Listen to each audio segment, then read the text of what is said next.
Bienvenue dans le podcast Nature Consciente. Ici, on explore la conscience sous toutes ses formes, celle que tu tisses avec tes animaux, celle qui façonne ton quotidien et celle qui se reflète dans le regard de tes enfants et de tes proches. On plonge aussi dans l'univers de la neurodivergence et de tout ce qui t'entoure au quotidien, pour comprendre comment tout ce qui est présent autour de toi vient nourrir ton évolution personnelle. Ensemble, on va avancer vers une vision plus alignée, plus confiante et tellement plus unique. Si t'es prêt à grandir autrement, c'est parti!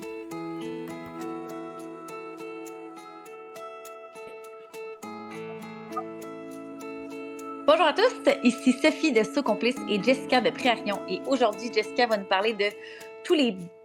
En fait, qui elle est, comment ça a parti, ce qu'elle offre, puis aussi les accompagnements qu'elle offre dans les prochains mois. Alors voilà, fait que Jessica, parle-nous de toi. Salut! Ben là, vous devez commencer à me connaître un peu. On n'est pas dans le premier épisode de ce podcast.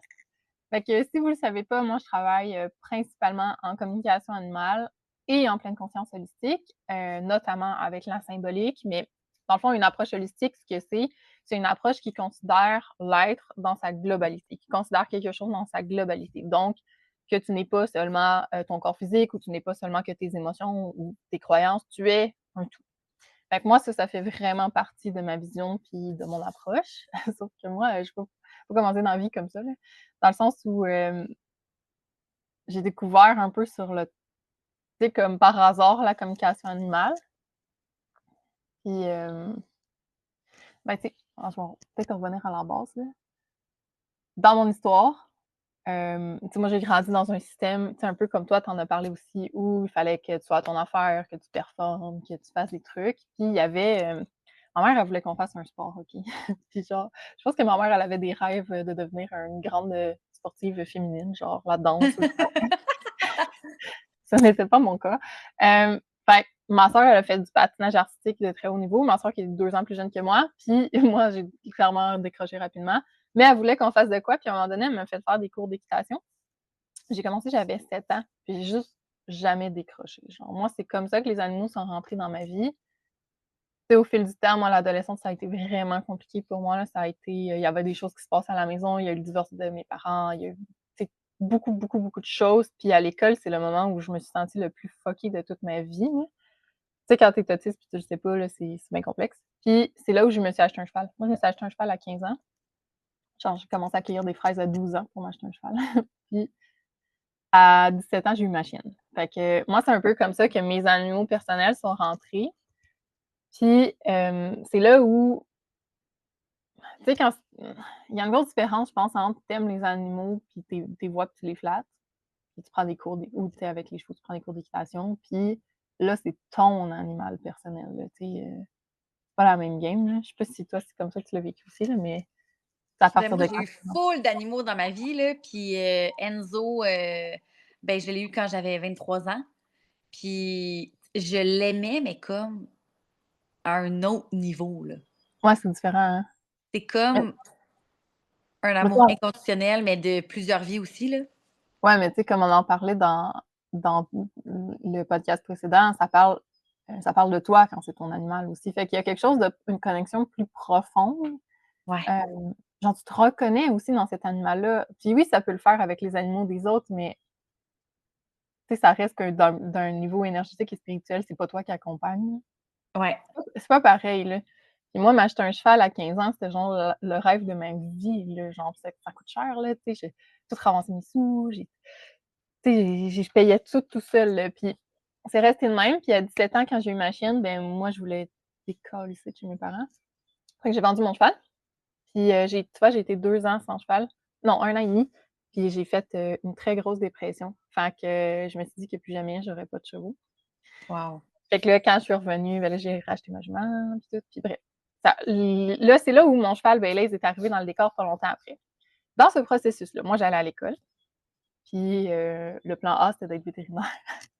Puis un jour, j'ai Hey, juste... c'est vraiment drôle, hein, parce que moi, je me suis souvenue quand j'étais jeune, je voulais être vétérinaire puis psychologue. Ouais. Puis là, je suis pas vétérinaire, je suis pas psychologue, mais genre, ce que je fais, ça genre regroupe les deux.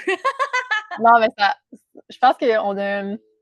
On n'a pas beaucoup d'options. Si t'aimais les animaux puis tu voulais faire quelque chose dans la vie, Les Ouais, options étaient plutôt limitées. Surtout quand on était jeune. Maintenant, il y a plus de choses qui se développent. Puis aussi, peut-être que ça existait avant, mais tu sais, quand tu es tout seul dans ta ville, dans ton école, là, avec l'arrivée de l'Internet, tu sais, ça ouais. prend de l'expansion, puis ça a cet avantage-là, mais tu sais, c'est ça, on n'avait pas. Moi, mes options, c'était vétérinaire ou professeur d'équitation. Mais comme à 17 ans, je me suis vraiment fait mal aux genoux, je me suis dit, je peux pas être prof d'équitation, genre, je pouvais plus marcher.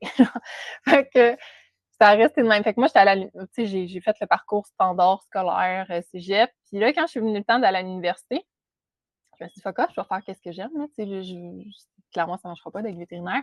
Puis j'ai voulu aller faire mon bac en littérature, ce que finalement j'ai fait plus tard. Puis j'ai été refusée. Sauf que là, c'était une catastrophe. Hein. Tu sais, quand tu as vécu dans un monde de performance, puis que là, tout d'un coup, tu ne vas plus à l'école parce que tu as été refusée, genre, il fallait que je trouve une solution. Puis mon plan B a été de faire l'école de zoothérapie.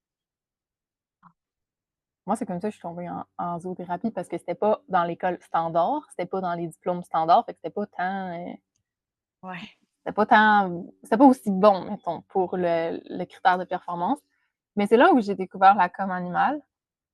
Moi, je pensais juste que les profs étaient fous, là, mais quand 2, 3, 4 profs te parlent de ça, puis à un moment donné, j'ai vécu l'expérience, puis c'est là où ça shift. Hein. Je pense que si vous en avez entendu parler, vous pouvez pas vous faire vraiment une tête sur ce que c'est tant que vous l'avez pas vécu, la com animale. Je sais pas si ça a été ça pour toi aussi, là, mais Ben, moi, dans le fond, c'était en 2020 avec Émilie Desmond. Je sais pas trop ça m'est venu de où la communication animale, mais genre à un moment donné, ça a comme fait Oh my god, ça existe cette affaire-là, faut que je fasse ça, genre. ouais. Puis là, j'harcelais Émilie, j'étais comme faut que tu fasses une courte, faut que tu fasses une courte parce que je connaissais personne d'autre qui offrait ça Ouais. pendant la pandémie en 2020. Fait que finalement, on l'a fait, puis bon, ben, j'ai eu quelques messages, mais c'est pas là que j'ai commencé à communiquer avec les animaux, là, ça a été comme Ouais, 3 ans mais plus tard. quand toi, tu t'es payé ta première com animale, c'était avec Émilie. Ouais. C'est là que ça commence à shifter, hein, que Ah, j'ai toi, broyé ma vie, là. ouais, Ouais. c'est ça. Moi, avec, j'ai tellement pleuré à mon chien, fait que j'ai rien compris de ce qui m'est arrivé, mais clairement, quand tu pleures comme ça, tu le sais que ça touche quelque chose, là. Ouais, ouais. Fait que, tu sais, quand ils m'ont offert pas longtemps après, dans une des professeurs, elle dit: «Ah, je pourrais offrir une formation de communication animale». Ben là, moi, j'avais grandi dans un système où tu peux pas croire ce que tu vois pas, fait que j'étais comme: «Ben, ça se peut que ce soit faux», tu sais. Je me suis dit: «Hey, au pire, tu vas perdre de l'argent, mais tu vas avoir l'assurance, tu vas le savoir, tu sais, tu vas savoir si c'est vrai ou pas. Puis tu peux pas rester sur ce edge-là de ça marche-tu ou ça marche pas». Puis à ce moment-là, c'était pas si populaire, la commandement, là, ça fait quand même 12 ans que j'ai fait ça. Oh mon Dieu, c'était pas populaire pantoute. Non, c'est ça, puis pour vrai, c'était un peu redneck comme formation, là, c'était dans le fond d'un sous-sol, puis c'était pas, tu sais, j'ai appris avec le temps que même si tu apprends à entrer parce que dans le fond, si on fait un petit briefing, la communication animale, c'est un contact dans l'invisible, fait que ça part de toi, de ton cœur, de ton âme, puis ça se rend avec un petit fil qui traverse l'invisible à l'animal. Fait que quand tu connais cette technique-là, ben techniquement, tu sais comment communiquer. Sauf que là, nous, c'est juste ça qu'ils nous avait enseigné, là. Mais moi, écoute, je sais pas si c'est mon cerveau d'autiste qui a fait ça ou j'étais juste rendue là, mais moi, j'ai cliqué d'un coup, genre, j'ai catché, puis tout de suite, je voyais des affaires. Les gens étaient comme: «Waouh, tu as un don!» mais j'étais comme: «Moi, je fais juste ce qu'on m'a dit de faire». Mais c'est plus tard, quand je me suis mis à l'enseigner, que je me suis rendu compte que, OK, les gens, ils catchent pas tout comme ça. Genre, c'est peut-être le 1 dans le 1 million que c'était clairement, le canal était déjà ouvert. Ouais. C'est là où j'ai commencé à avoir un peu des défis parce que quand tu découvres cette, je sais pas si tu as fait ça, quand tu découvres cette approche-là, là, c'est le truc le plus extraordinaire de la vie, genre, puis là, il faut que tu en parles à tout le monde. Sauf que moi, je viens du milieu des chevaux, OK? Fait que mon cercle animalier était beaucoup dans le monde des chevaux. Puis dans le monde des chevaux, beaucoup de gens sont en pension. Puis en pension, c'est pas tous des gens qui ont la même Conscience. façon, ouais, la même conscience. Puis des fois, tu passes en avant d'animaux, puis tu comme: «Oh shit, lui, il est pas bien». Puis là, moi, j'essayais de le dire à l'humain. J'étais comme: «Mais ton cheval, il me dit que faites pas ça, faites pas ça, faites pas ça, faites pas ça». Mais c'est là où j'étais comme dans une impasse, puis je me suis dit: «Tu sais, c'est tellement hot, ça vaut la peine d'être connu, mais comment qu'on fait pour que ça fonctionne vraiment?» Parce que ça fonctionne pas, là, si l'humain se ferme, ça sert à rien. Dans le sens où le pour qu'il y ait un changement qui se fasse pour l'animal, ça prend une implication de l'humain. Fait que là, moi, j'étais stallée là, dans le fond. Fait que j'avais comme arrêté, puis j'ai fait, tout le processus avec mon cheval à moi, qui était le cheval le plus problématique que j'ai jamais vu. Puis chaque fois que je faisais venir une nouvelle personne, elle me disait: «Ah, c'est le plus gros cas que j'ai jamais vu». Tu sais, j'ai fait venir le vet, il avait jamais vu ça. J'ai fait venir quelqu'un qui travaillait le comportement, elle avait jamais vu ça. Fait que toutes les sphères, je fais travailler des gens en énergie. C'est comme ça que j'ai découvert l'approche holistique parce que chaque fois que je clairais un dossier, genre, le problème était pas réglé, fait que là, j'allais voir un autre, puis un autre, puis un autre. C'est ça qui m'a amené à faire, moi, mes formations de symbolique. C'est un ostéopathe, l'ostéopathe de mes enfants qui m'a parlé de ça. Puis j'ai appelé la fille, j'ai dit: «Moi, je veux le faire pour mon cheval». Puis elle m'a dit: «OK». Sauf que c'était de la théorie très humaine, ce qu'il enseignait. Puis en fait, la symbolique, c'est de la théorie qui est quand même universelle, là, mais c'est juste que ce qu'elle me disait, c'est: «Tout appartient à toi. Tout est à toi, tout est à toi». Mais j'étais comme: «Ça fait pas de sens. Ça fait aucun crise de sens» parce que moi, quand je l'ai acheté, mon cheval, il était déjà comme ça. Ouais.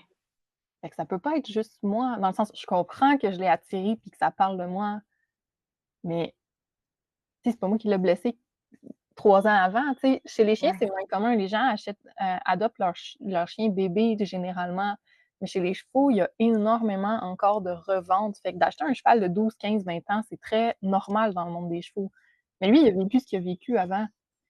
C'est là où je me suis vraiment mis à faire comme: «OK, il manque de quoi pour aider mon cheval, puis, heu, ça existe pas, peu importe les places où je vais». Puis c'est là où j'ai créé mon approche, qui est vraiment une approche holistique pour, les animaux.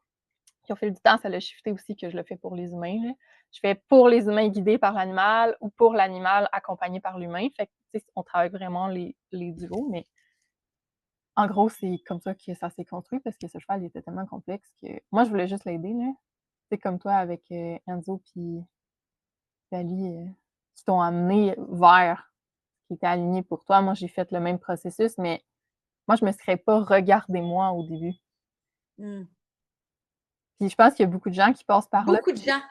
Ben, c'est pour ça que moi, je pense ben, c'est pour ça qu'on passe à travers les animaux pour Ouais, accompagner les humains. Puis moi, je pensais pas que je voulais aider les humains dans la vie, mais finalement, j'en veux pas ce qu'on fait, là. ouais, ça va dans ce sens-là. Tu sais, on aide les humains à travers leurs animaux, puis ça a un impact sur leurs animaux. Puis aussi, Ouais. parallèlement, on peut travailler aussi juste les animaux, mais Ouais, puis tu sais, moi, je l'ai vécu, là, tu sais, toute, mon cheval, c'est devenu ma bouée de sauvetage, là. Tu sais, je je prêche un je prêche pas quelque chose que j'ai pas marché comme chemin, là, dans le sens où je l'ai vécu toute la transformation, puis je l'ai vécu aussi de regarder juste mon cheval puis de pas me regarder. Puis qu'à un moment donné, on était tellement stallés, puis que ça a pris genre 2 ans que les gens me répétaient, puis j'ai fait: «Ah OK, peut-être que c'est ça qu'il faut que je traite sur moi». Mais comme moi, j'étais accompagnée par une psychologue depuis des années, je pensais que moi, je faisais ma part, puis lui, il faisait sa part.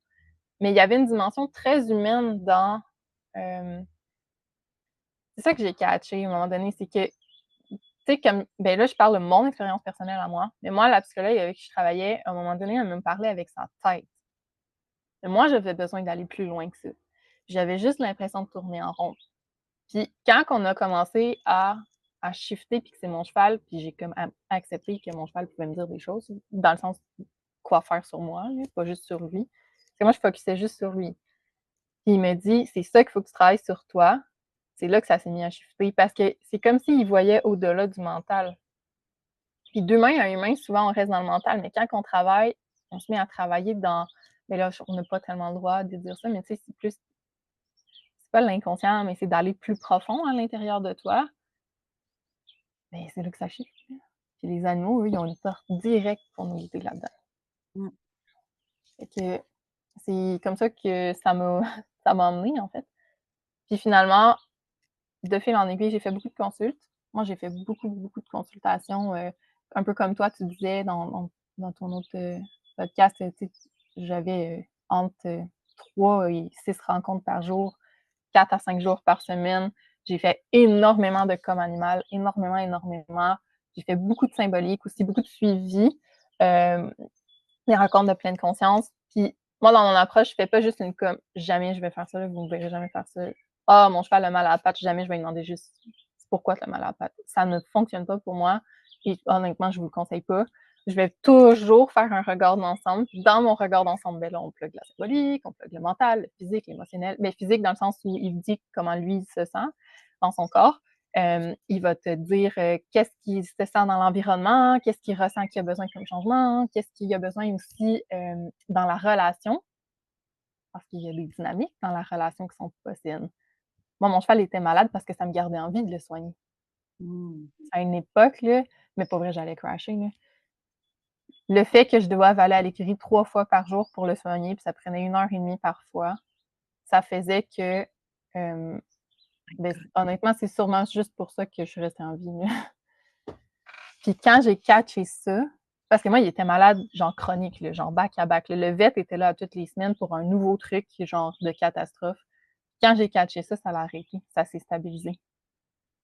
Un cheval qui a quand même eu des C'est ça. problèmes. Mais... Quand on fait des prises de conscience, il y a des choses qui shiftent vraiment dans notre animal puis dans nous, tu sais. Ouais, puis moi, mon cheval, ça passait par sa santé, mais c'est pas tout le temps. Ben, il y avait aussi du comportement, là, mais c'est pas tout le temps ça. Mais tu sais, à un moment donné, là, je venais de l'avoir, OK, ça faisait 3 mois que je l'avais, là. Puis c'était genre le cheval de ma vie, là, le rêve. Tu sais, il y a un animal à un moment donné qui rentre dans ta vie, puis tu sais que t'en auras pas un autre comme ça, là. C'était mon cheval. Puis il a fait un genre de mini abcès, mais un abcès, les chevaux, ça fait ça dans les pieds, là, en dessous. Lui, il l'a fait sur le côté de la patte, OK? Puis je l'avais vu dès que c'était minuscule, j'ai appelé le vet, elle me dit: «Ah, traite avec tel produit», je fais tout ça. Puis là, ça se met à gonfler, puis à gonfler, puis à gonfler. C'est devenu gros comme un pamplemousse. Puis à un moment donné, je dis: «OK, je pense que c'est». Moi, j'étais en contact régulier avec la vet, puis elle dit: «Ben, j'étais à l'extérieur de la ville, mais là, tant qu'il fait pas de fièvre, c'est correct. Tant qu'il fait pas de fièvre, c'est correct». Mais comme il en faisait pas de fièvre, lui, ça gonflait, ça gonflait. J'étais comme: «Je pense que c'est pas normal». Ils ont passé des radios, puis la façon que la patte du cheval est faite, tu as un os au milieu, puis tu as 2 petits os flottants qui sont les vestiges de quand il y avait 3 doigts. Fait que ça arrive souvent que les chevaux se cassent ces petits os flottants-là, puis tu peux les enlever. Puis, en tout cas, un petit os qui sert à rien. Mais la bactérie, elle avait entouré tout l'os flottant qui était, tu sais, mettons que tu manges un Pac-Man, elle avait la bouche ouverte sur l'os principal de la patte. Ils m'ont dit, si la bactérie touche l'os principal, ton cheval, il meurt. Mais il répondait plus aux antibiotiques, il répondait plus à rien. Fait que les options étaient, tu montes ton cheval en urgence à Saint-Hyacinthe, tu fais une opération entre 8 à 15 000.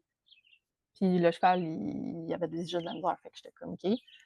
Ou ben donc, tu le laisses dans le champ, puis quand il est rendu trop moche, je t'euthanasie. C'est très catastrophique pour moi. Puis c'était soit que je me payais des études, soit je payais une opération à mon cheval. Puis à un moment donné, j'ai décidé de faire comme fuck off, là. Je peux pas mettre de côté tout l'argent que j'ai pour mes études. Je peux pas faire ça. Puis de toute façon, je sais même pas s'il va survivre. Fait que je choisis de le laisser mourir dans le ben, pas mourir dans le champ, mais comme il va vivre sa vie, puis quand ça va être fini, on va l'euthanasier. Fait que dans le fond, je me suis vraiment choisie. Ça l'a arrêté. Mon cheval a guéri. Genre, les vets n'ont aucune explication du pourquoi. Ça n'est plus jamais revenu en 10 ans. On a refait des radios, ça l'a complètement disparu. Les vétérinaires n'ont jamais eu d'explication. Ça, des affaires de même, ça m'est arrivé plein de fois avec mon cheval. Mais c'est parce qu'ils voulaient que je comprenne, moi je comprenais rien, là. Moi, j'écoutais pas, là. Puis si vous êtes comme moi, moi je suis comme ça, je pense que toi, t'es un peu comme ça aussi des fois. Tu sais, des fois, on veut pas écouter, puis là, ça te prend un petit truc qui te rentre dedans pour que t'écoutes, hein. Fait que Ouais. moi, j'ai un chien qui s'est claqué un tendon. J'ai un cheval qui s'est cassé une patte. Tu sais, comme mais je fais pas Il exprès, est là. mort. Ouais, c'est ça, tu sais, mais il est mort, à cause de circonstances, dramatiques. Il y a plein de gens qui ont des chiens qui meurent, hein. Oui, C'est oui, oui, dramatique, très dramatique, oui, excuse-moi. Non, mais c'est ça, fait que, tu sais, tout ça pour dire que, tu sais, je les comprends, le chemin, puis je comprends aussi que des fois, on n'a pas les moi, j'avais juste pas les ressources pour comprendre.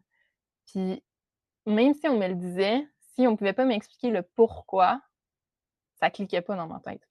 Fait que je me suis fait dire, là: «Ah, ton cheval, il veut juste que tu comme que tu te concentres sur toi, que tu prennes du temps pour toi». Puis quand je demandais pourquoi, il me disait juste: «Mais tu passes trop de temps avec ton cheval». Mais moi, il me sauvait la vie, fait que dans ma tête, c'était pas logique, là. Ouais.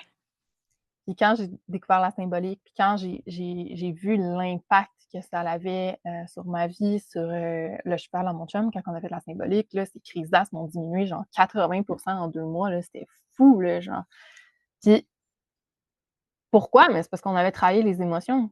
Nous, on n'a jamais, tu sais, on faisait les protocoles standards, là, que les vétérinaires donnaient, mais genre, on n'est pas vétérinaire, là. On a juste écouté, entendu les émotions. On a reconnu son histoire. On a reconnu les choses difficiles qu'elle avait vécues. La jument à mon chum, elle s'est fait arracher un poulain, Une fois, elle accouchait d'un bébé mort-né, puis ils l'ont juste pris puis ils l'ont jeté dans un fossé. Ça revenait tout le temps dans les coms, puis j'étais comme: «OK, mais no shit que son histoire n'est pas réglée».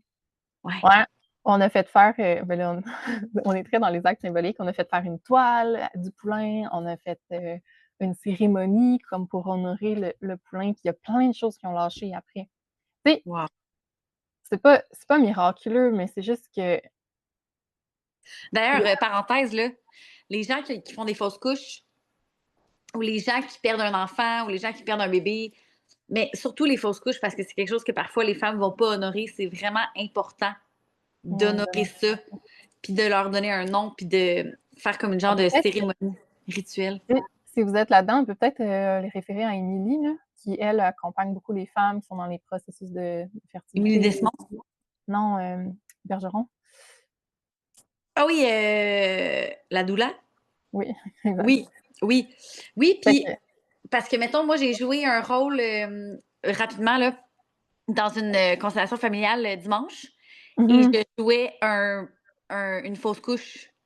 Oh, Puis dans le fond, la femme qui faisait sa constellation, elle était à côté de tout son corps sur ce bébé-là qui n'avait pas été honoré, puis tout ça.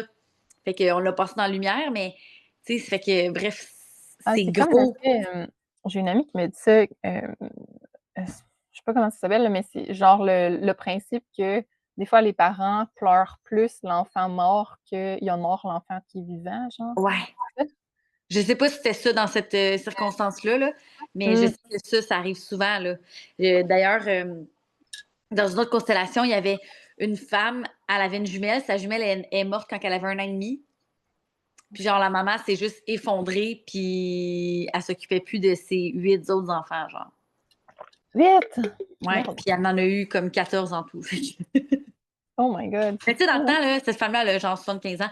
Dans le temps, les familles étaient énormes, puis Mmh. mon Dieu, qu'il devait avoir tellement plus de trauma dans ce temps-là, dans le sens que crime, t'as 14 enfants, on peut se dire que t'as manqué d'amour, c'est sûr, là. Elle doit manquer de temps aussi. T'sais, en tout cas, c'était une parenthèse, je m'excuse. Attends là-bas. Attends, petite parenthèse. Non, peux-tu écouter? Oui, va dans la chambre, s'il te plaît. Moi aussi, je veux. Vas-y. Mais je peux pas. Mais moi, elle a pris la table. Il y a une tablette et il y a la Switch. C'est pas- Excuse-moi.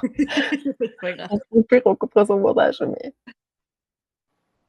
en tout cas, hem, ouais. Fait que là, dans le fond, on parlait des enfants puis de la pouliche, mais dans le sens que si on veut aller un peu dans le truc de qu'est-ce que toi t'offres comme formation présentement qui va commencer en octobre, qui est Ouais, ma co transformatrice pour les gens qui veulent l'utiliser, soit en professionnel ou juste pour eux, pour se transformer eux, là, tu sais.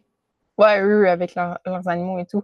C'est ça, il y a différentes raisons pourquoi tu peux faire cette formation. La formation que j'ai créée, c'est une formation professionnelle d'accompagnement holistique. Fait que c'est une formation dans laquelle on voit les différentes sphères holistiques, on voit comment faire de la communication animale, comment travailler avec l'intelligence de ton corps, comment, faire des soins aussi, on voit tous les principes de la symbolique. Fait que tu sais, il y a quand même il y a quand même beaucoup de matière, puis on t'apprend à naviguer au travers de cette matière-là. Et la meilleure façon d'intégrer la matière, selon moi, c'est de le faire pour toi, de le faire d'abord pour toi. Fait que dans la formation, ce qu'on fait, c'est que, beh, tu sais, oui, il y a de l'enseignement, mais il y a beaucoup de pratiques, il y a beaucoup d'intégration. Les intégrations sont toujours faites à partir, du groupe, fait que ceux qui sont volontaires, là, nous autres, on force personne. Sauf que, tu sais, comme tu l'as déjà dit dans d'autres, podcasts, les groupes s'attirent pour une raison, là. Les groupes s'attirent pour une raison, puis les histoires des uns ou d'un animal va faire résonner l'autre, puis ça nous aide vraiment tout le temps à grandir. Puis, dans le fond, la la formation peut avoir plusieurs fonctions. Fait que tu peux apprendre à faire des soins puis à pratiquer comme moi je fais pour la clientèle, mais ça c'est vraiment aussi, peu importe là, si tu veux le faire juste pour toi ou de façon professionnelle, il faut savoir que c'est un parcours qui va travailler sur toi. C'est un parcours d'engagement sur toi, c'est un parcours d'engagement avec ton animal, c'est un parcours de transformation. Tu ne peux pas t'embarquer dans une puis moi je pense de façon générale, là, ça c'est peut-être ma croyance à moi, mais je pense que tu ne peux pas t'embarquer dans une formation de développement, peu importe ce que c'est, parce que là, on est quand même dans un concept spirituel et veux pas, il y a du développement de soi là-dedans, sans travailler sur toi. Ça Ah, ça mais c'est va clair. ensemble, parce que les concepts, ils vont résonner avec ta vie, Tu sais, des fois, tu fais juste entendre de la matière, puis tu revois ta vie défiler, puis tu es comme: «Oh shit, c'était ça ma vie», genre. Mmh. Puis moi, quand j'ai fait ma formation de symbolique, à un moment donné, il parlait des enfants qui ont été, à la que dès la naissance, il y a quelque chose qui arrive et qui sont médicamentés, puis que ça peut faire des, drug addiction plus tard. Puis moi, mon frère, puis tu sais, genre l'incubateur qui peut faire que plus tard, tu sens que tout l'amour est faux parce que c'est comme le faux ventre de la mère, un Et incubateur. Puis mon frère il a vécu ce processus-là, puis là, il racontait ça. Puis moi, 2 ans avant, il avait fait une tentative de suicide à cause qu'il sentait que l'amour était faux. Je me suis effondrée dans le cours, là, j'étais comme: «Oh shit, c'est à cause de ça», genre, c'est comme si tout d'un coup, j'avais compris ce qui se passait. Puis là, moi, j'essayais d'appeler mon frère, puis mon frère, il était pas rendu là. Genre, il a jamais finalement bien reçu cette information, mais j'étais comme: «Oh shit», à quel point c'était plus fort que lui, genre, ce qui s'est passé. Tu sais, je veux pas le déresponsabiliser là-dedans, mais genre, c'était du copier-coller de son histoire, là. J'étais comme: «Tabarouette, genre, ça se peut pas, là». Puis fait que des fois, il y a des choses qu'on te donne juste en théorie, puis qui vont peut-être te faire comme un petit choc, là, ou tu vas réaliser que tu es pris là-dedans ou plein de choses, là. Quand on parle des systèmes relationnels, le triangle bourreau-victime-sauveur, là, ça aussi, les gens, on a tous vécu ça, là. Fait que beaucoup de ouais. gens ont des prises de conscience. Fait qu'en gros, c'est ça la formation. Fait que, tu sais, tu peux le faire pour toi personnellement. Moi, ma motivation, ça a souvent été d'aider, soit mes enfants ou mes animaux.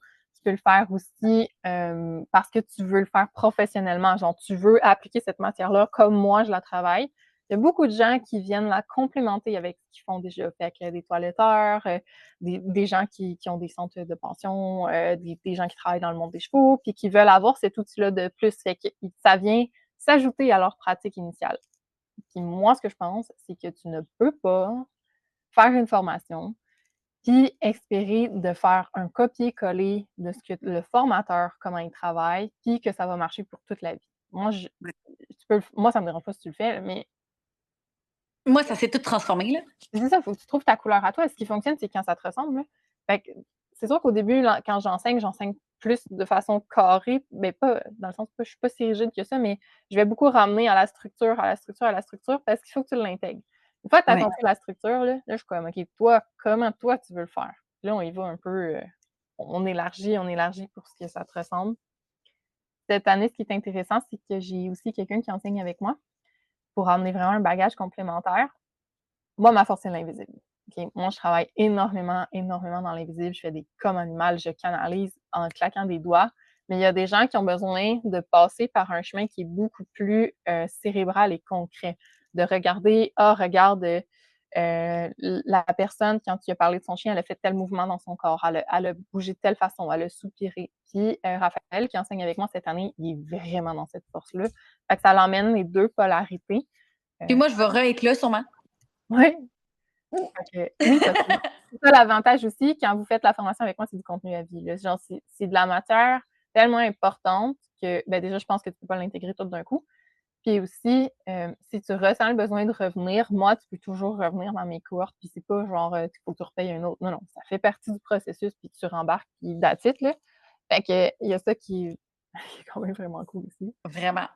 On va avoir un carnet aussi cette année, une autre nouveauté, un carnet, un guide comme de l'étudiant que tu vas avoir comme, mettons, on commence la formation, 1er week-end, puis là, la semaine 1 chez toi, la semaine 2, la semaine 3, la semaine 4, ben, tous les exercices que tu peux faire, toutes les recommandations pour que tu continues d'évoluer, si tu es moins autodidacte, parce que je me suis rendu compte que c'est pas tout le monde qui a le le corps autodidacte que moi j'ai. Fait que on ça va vraiment donner une structure plus claire, puis, ouais, en gros, c'est ça. Bien excitante, ça! Ouais, Est-ce que tu as partir envie de la parler de Switch. prix? Ouais, j'ai parti la Switch. Sur ma porte, c'est Viaz, OK? Hem, oui, le prix, dans le fond, la cohorte commence le 1er week-end, le 2e week-end d'octobre OK. jusqu'en juin. Fait que on est sur 9 mois, puis on a toujours quelque chose en août. En ce moment, au jour où on se parle, on embarque dans le mois de juillet. Puis jusqu'au 1er août, j'ai un rabais de 10 applicable pour les gens qui réservent tôt, plus un autre 10 tout le temps si les gens payent en un versement, parce que moi, je trouve ça plus simple. Le prix régulier est 4 444 plus taxes. Fait que tu peux aller chercher comme un 900 de rabais selon le moment où tu réserves, la façon que tu payes et tout. Donc c'est à vous de voir ce qui résonne, là. Moi, personnellement, j'ai souvent fait des formations juste à cause de ça. J'étais comme: «Wouhou! Ça me permet de payer moins cher», puis j'embarquais, puis ça m'a aidé financièrement beaucoup, des formations que j'aurais faites anyways, mais j'aime Mmh. beaucoup cette opportunité-là, fait que ouais, c'est ça qu'on fait. Ça Puis, l'impressionne pas pour ça, vrai, c'est extrêmement transformateur, là. Je veux dire, moi, je la refais parce que, ben, je l'ai adapté à ma sauce, mais on dirait que puis moi, la structure, c'est vraiment quelque chose qui est pas évident pour moi, fait que j'ai le goût de le refaire pour, ben, continuer à le transformer parce qu'on se transforme à travers ça, puis genre, c'est une vraiment belle opportunité de s'élever, se transformer soi, puis ton animal. Ouais, exact. Fait que c'est puis là, ben, je veux reprendre un peu cette structure-là parce que, tu sais, quand tu vas le faire, ça veut pas dire que genre tout de suite tu as le goût de l'offrir aux gens parce que genre, Non, c'est quand même tu sais, moi, je suis quelqu'un qui a vraiment peur de pas réussir dans la vie, là. Fait que ça a été long avant que j'offre des soins en symbolique. Puis là, quand j'ai commencé à en offrir, genre, j'ai vu vraiment des belles transformations chez les gens. Fait que là, j'ai pris confiance. Puis là, ben, j'ai ouais. Il continué y à a beaucoup offrir de gens ça. Tu sais, il y a beaucoup de gens qui se comparent aussi, puis tu sais, Raphaël puis moi, on a un cerveau qui va vite. Fait que des fois, quand nous, on donne un soin pour monter, tu sais, juste comme: «Ah, je vais vous faire vivre l'expérience une fois, puis après, on va vous l'enseigner plus lentement et tout». Les gens, ça nous est arrivé souvent de se faire dire: «Ah, mais c'est comme si vous étiez vraiment haut». Puis ce qui est cool, cette année, il y a une de mes étudiantes qui, elle, tu sais, elle était vraiment dans la croyance qu'elle n'arriverait pas à atteindre ce niveau-là. Puis dans le dernier week-end, elle me dit: «Tu sais quoi?» Elle dit: «J'ai réalisé que moi, je serai jamais vous. Moi, je suis moi, mais que je peux offrir quelque chose d'égal à vous, mais Wow. différent». J'étais comme: «Mais oui, c'est ça Jana? le plan». Non, c'est pas Anna, c'est Steph. Ah. Mais c'était tellement comme: «OK, non, mais c'est ça le plan, là. Le plan, c'est pas que tu deviennes nous, là. Le plan, c'est» tu sais, puis en même temps, on vous embarque dans cette formation-là, puis c'est peut-être la première fois ben, on vous embarque, on vous force pas, là, mais c'est peut-être la première fois que vous apprenez cette matière-là, que vous baignez vraiment dedans. Moi, ça fait 10 ans que je fais ça, Raphaël, ça fait 20 ans. Fait que c'est sûr que, tu sais, notre cerveau, il a intégré beaucoup plus de contenu par cœur avec le temps, mais tu sais, on est parti comme ça aussi. Puis moi, puis Raph aussi, puis toi aussi d'ailleurs, on a fait plusieurs formations pour arriver à avoir un contenu, aussi complet que ce qui est offert. Fait Mhm. que, tu sais, c'est ça l'avantage, là, c'est que c'est tout à la même place, là. Ouais. Fait qu'on va mettre toutes les informations de Jess si vous êtes intéressé à prendre la formation. Y a-t-il un maximum de personnes qui rentrent dans la formation, Jess? Ouais, cette année, on a un maximum de 20 pour, 2, pour nous 2 là. OK. Fait qu'on peut pas aller à plus que 20. Puis là, ça commence déjà à quand même bien se remplir, là. Fait que, à voir. S'il y a vraiment beaucoup de demandes, on est en discussion pour en repartir une deuxième cohorte dans l'année, probablement de avril à décembre. Mais, à Fait qu'en voir. 2026. Ouais, mais c'est pas un acquis la deuxième. Mais c'est OK. sûr, sûr, sûr que sinon il y en a une autre l'année prochaine en octobre. OK. De octobre à juin, là, c'est sûr, sûr, sûr. OK. Puis 20, c'est beaucoup, crime. Nous, on était 4. Ouais, non, mais à chaque année, je double. Fait que c'est ma 5e. Fait que moi, je sais pas si c'est l'effet boule de neige, mais ça a tout le temps été comme ça. À chaque année, je double mes ratios. Fait que c'est ça. OK. Bon, mais super. Fait que merveilleux. Alors, ben, merci, Jess, pour ces De belles rien. histoires. Puis, ce que tu offres, c'est vraiment extraordinaire. Je pense que tu le sais, j'ai dû t'envoyer pour 50 000 au moins dollars d'argent de personnes depuis qu'on se connaît. Ouais, Puis, beaucoup de hey, il y a références. une autre chose que tu as oublié de parler. Quoi? Ben, je sais pas si tu as le goût d'en parler, c'est le parcours de âme à âme là, que j'ai fait avec toi aussi. Ah, la reconnexion de ta mission sacrée? Ouais. Oui, c'est un parcours, c'est juste que là, j'ai pas de disponibilité pour l'été pour ça. Mais, en tout cas, si ça vous intéresse, vous pouvez m'écrire quand même, puis on va voir à quand est-ce que ça serait le meilleur moment pour vous et pour moi. La reconnexion mission sacrée, c'est un parcours qui brasse beaucoup de choses à l'intérieur de toi parce qu'on va travailler, en membres. On travaille sur 4 plans. On travaille avec ce que tu sais dans ta tête, on travaille avec ce que ton animal il a à dire, on travaille au niveau de ton âme, puis on va creuser plus profond encore. Fait que avec, cet encadrement-là, dans une structure précise de 5 rencontres, plus que tu as des choses à faire entre les rencontres, genre il y a beaucoup d'exercices qui est recommandé, des actions symboliques et tout. ça amène vraiment des grosses transformations pour que tu puisses te reconnecter de plus en plus à ton essence et pour honorer ton parcours d'âme, ton essence, ce que tu es venu marcher, ce que tu es venu faire ici. Honnêtement, si tu t'embarques là-dedans, ben déjà, sache que ça va brasser des choses. Puis, c'est ça bouge beaucoup de choses. Ça bouge vite et ça bouge beaucoup de choses. C'est très transformateur, c'est très révélateur. Puis ça moi, de façon générale, je trouve aussi que ça rapproche les gens de leurs animaux. Tu sais, toi, tu étais beaucoup déjà dans cette conscience-là avec tes animaux, mais des gens qui commencent avec ça, tu ressors de là, tu vois plus tes animaux de la même façon, là. Tu sais, comme ils te donnent les stratégies, ils te donnent les pistes de solutions, puis, tu sais, je sais que c'est pas tout le monde qui fait ça, mais moi, un truc qui m'a beaucoup aidée dans la vie, puis c'est très controversé ce que je veux dire, là, mais moi, des fois, je demande des conseils à mes animaux. Je suis comme: «OK, mais qu'est-ce que tu me conseilles de faire pour moi?» Tu sais, genre: «Voici la situation, je me sens coincée. As-tu quelque chose à me dire par rapport à ça?» Puis tu vois, là, je suis dans un truc, puis Hope, il me dit: «C'est ça que tu fais». Je suis comme: «OK, mais encore?» Il dit: «Non», il dit: «Tu fais ça». Puis je suis comme: «OK, mais je veux comprendre». Il dit: «Non, fais-le». Puis moi, j'ai appris à faire confiance quand nos animaux te disent: «OK, tu le fais», qu'il y a quelque chose qui est aligné pour toi qui va se placer.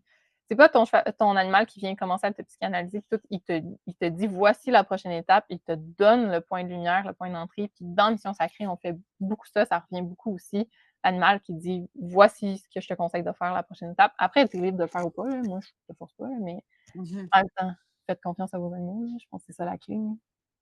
Absolument. Fait que je voulais juste rajouter ça. Fait que voilà, alors merci. Là, c'est vrai que c'est terminé. Ouais. Passe une belle journée. À bientôt! Bye!